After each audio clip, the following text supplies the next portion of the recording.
wanting to kick things off with a little theory of my own. Hey everyone, Templar74 here, and this is going to be the pilot for my Yu-Gi-Oh! Arc V podcasts.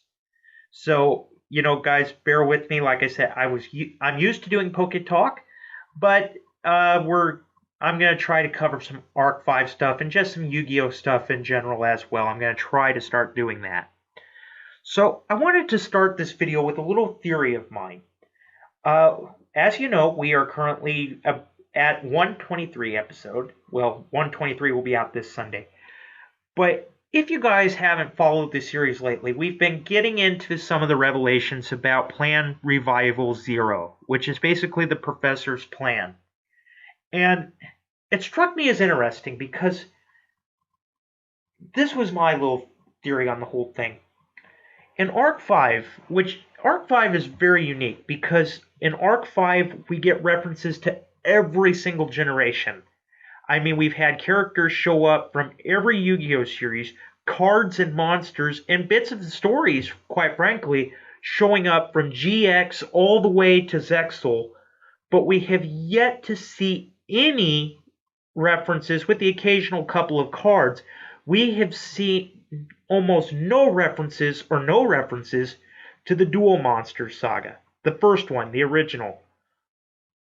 What this all has to do with Revival Zero. Okay.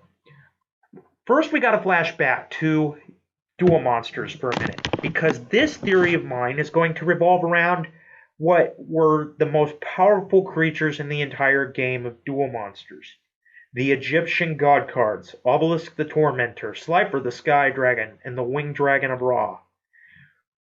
Why I think that this theory is relevant is, like I said, the professor's plan, Revival Zero, is basically, we don't really know what it is. It's still real vague.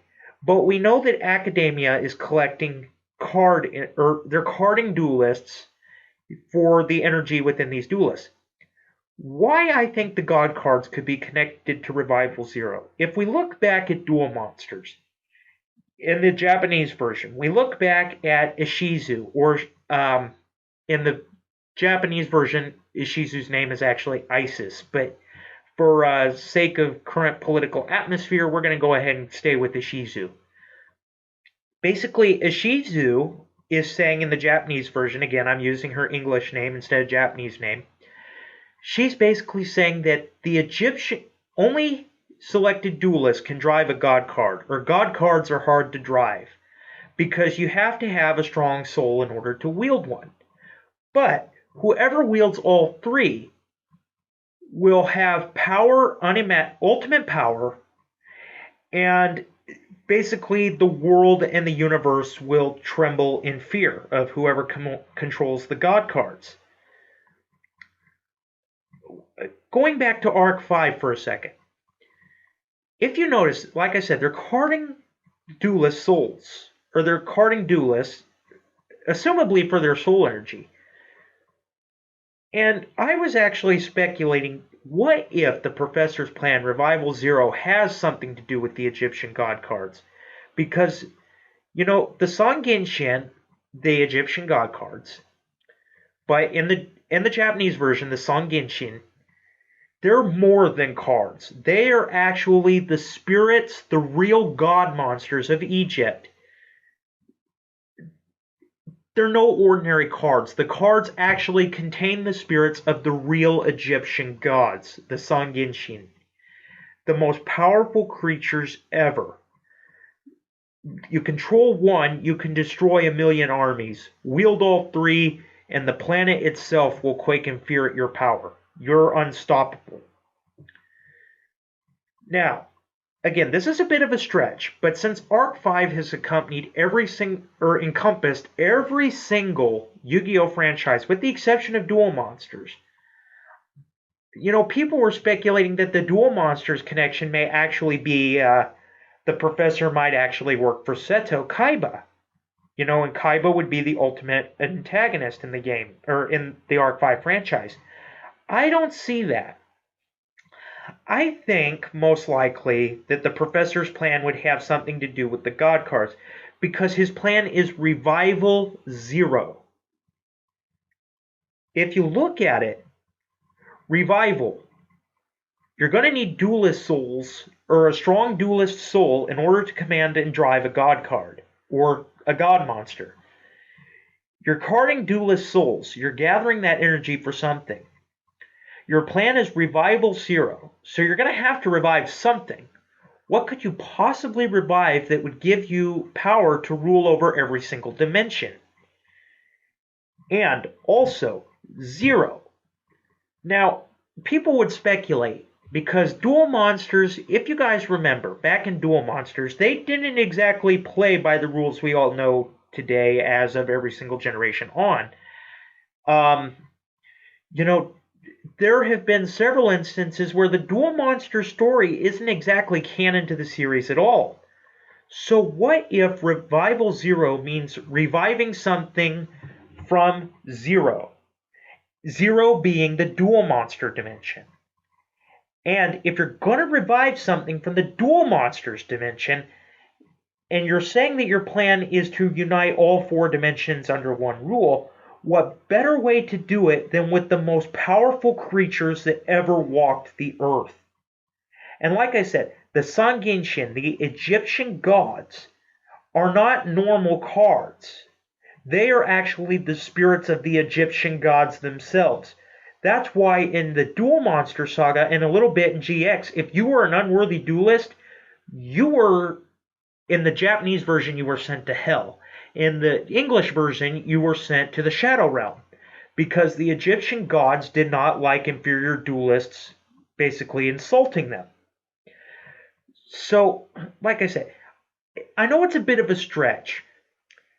And like I said, this is my pilot for Arc 5 stuff, so please don't chastise me completely if this doesn't entirely make sense. I really do think the Sangenshin, the Egyptian gods, may have something to do with the Professor's plan. Like I said, I could be totally wrong, but at the same time, it makes sense because, like I said, there's been no other Dual Monster Dimension reference ever in Arc 5. We're almost 123 episodes in. Still no Dual Monster Dimension reference. It looks very unlikely that the Professor has a boss, so therefore the Kaiba theory is thrown out the window. You know, and Revival 0, you break that down. You're reviving something, and 0.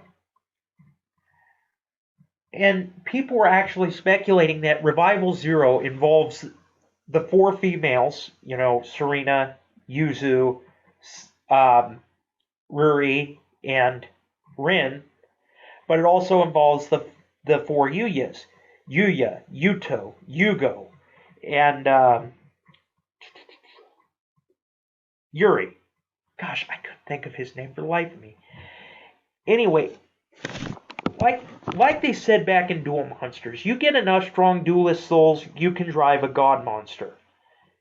So you're going to have to collect enough souls to be able to drive all 3 of them.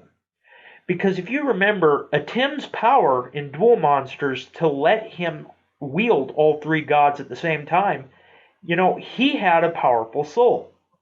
And let's be honest, the Professor's is nowhere near as powerful as Atim's.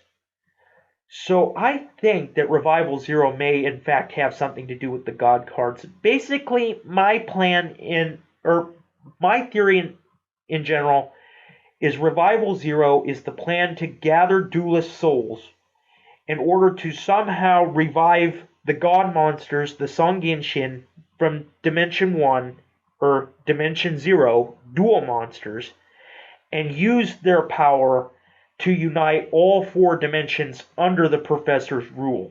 Because if he has the Sangenshin, the Egyptian gods, nobody's going to be able to stand up to him. So anyway, everybody, like I said, this is my Yu-Gi-Oh! Arc 5 podcast pilot. Let me know what you guys think in the comments down below about my Arc 5 theory. Do you think the Egyptian god cards, the Sangenshin, could play into Arc 5 at all? Do you think, well, we may get a Duel Monsters reference, but it may not be the God Monsters. It may most likely just be Kaiba or one of the side characters making an appearance like in the others? Or do you think it is very possible we could see the God Monsters and they could have something to do with Revival 0? You know, just leave me some feedback down in the comments because, as always, I enjoy hearing from you. All right, everybody. I hope you enjoyed this pilot podcast of discussing Yu-Gi-Oh! Arc V. And as always, everybody, Templar74 signing off. Have a great day, everybody, and I'll talk to you all soon. Goodbye, everybody.